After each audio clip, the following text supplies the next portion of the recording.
తన తల్లి గురించి మాట్లాడి తన తల్లి ఏ రకంగా తనను ప్రేమించింది, ఏ రకంగా పోషించింది, ఎలా సంరక్షించింది అని చెప్పిన తర్వాత may request CH Neeraja to speak about her mother. Good morning to everyone. I am Nirisa from second year MPC. Today I want to say a few words about my mother. She has undergoes 18 times dialysis, but she never stopped caring about our family. Even while facing her own health challenges, she put me first and does everything for my family.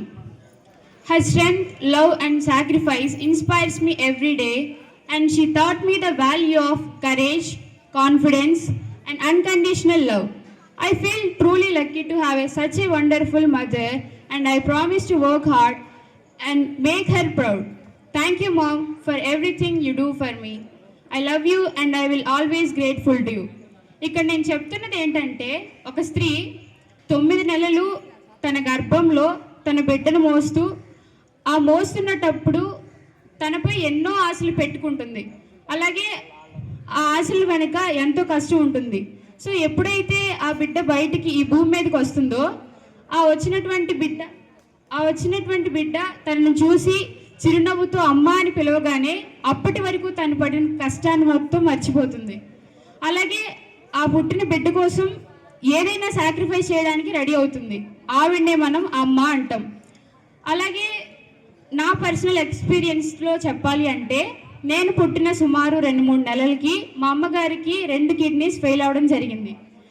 ఏ హాస్పిటల్కి తీసుకెళ్ళినా సరే ఈవిడ ఇంక బతకడు అంటే ఈవిడ ఇంక బతికే chance లేదు అని పర్టికులర్ టైం పీరియడ్ ఇస్తూ ఉండేవాళ్ళు.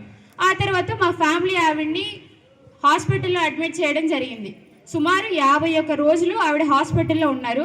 అలాగే ఆవిడకి 18 సార్లు డయాలసిస్ జరగడం జరిగింది. డయాలసిస్ అంటే మనందరికీ తెలిసిందే, ఇంకా ఆవిడ శరీరం ఎటువంటి కష్టానికి సహకరించదు. అటువంటి సందర్భాల్లో మా ఆర్థిక పరిస్థితి బాగోలేక మేము మా నేటివ్ ప్లేస్ శ్రీకాకుళం నుంచి విజయవాడకు షిఫ్ట్ అవ్వడం జరిగింది. విజయవాడ అంటే మనందరికీ తెలిసిందే, సిటీస్లో మనందరికీ కామన్గా తెలిసిందే ఏంటంటే, ఫ్యామిలీ ఒకటి గడవాలి అంటే ఒక్కరి సంపాదన వల్ల అయ్యేటువంటిది కాదు. కాబట్టి అటువంటి సందర్భాల్లో మా అమ్మగారికి మెడిసిన్ లేదంటే రోజు గడవదు. ఇంకా ఆవిడ బతికినంత కాలం మెడిసిన్ తీసుకోవడమే. సో అటువంటి సందర్భాల్లో కూడా మా కోసం సుమారుగా ఆవిడ 9-10 సంవత్సరాల పాటు డ్యూటీ చేయడం జరిగింది. అలాగే నేను ఇప్పుడు మా అమ్మ స్టోరీ చెప్తున్నాను. ఇలా మా అమ్మ స్టోరీయే కాకుండా కింద ఉన్నటువంటి ప్రతి తల్లికి ప్రతి స్టోరీ ఉంటుంది. ఆ స్టోరీ వెనుక మనకి తెలియనటువంటి ఒక గొప్ప సాక్రిఫైస్ ఉంటుంది.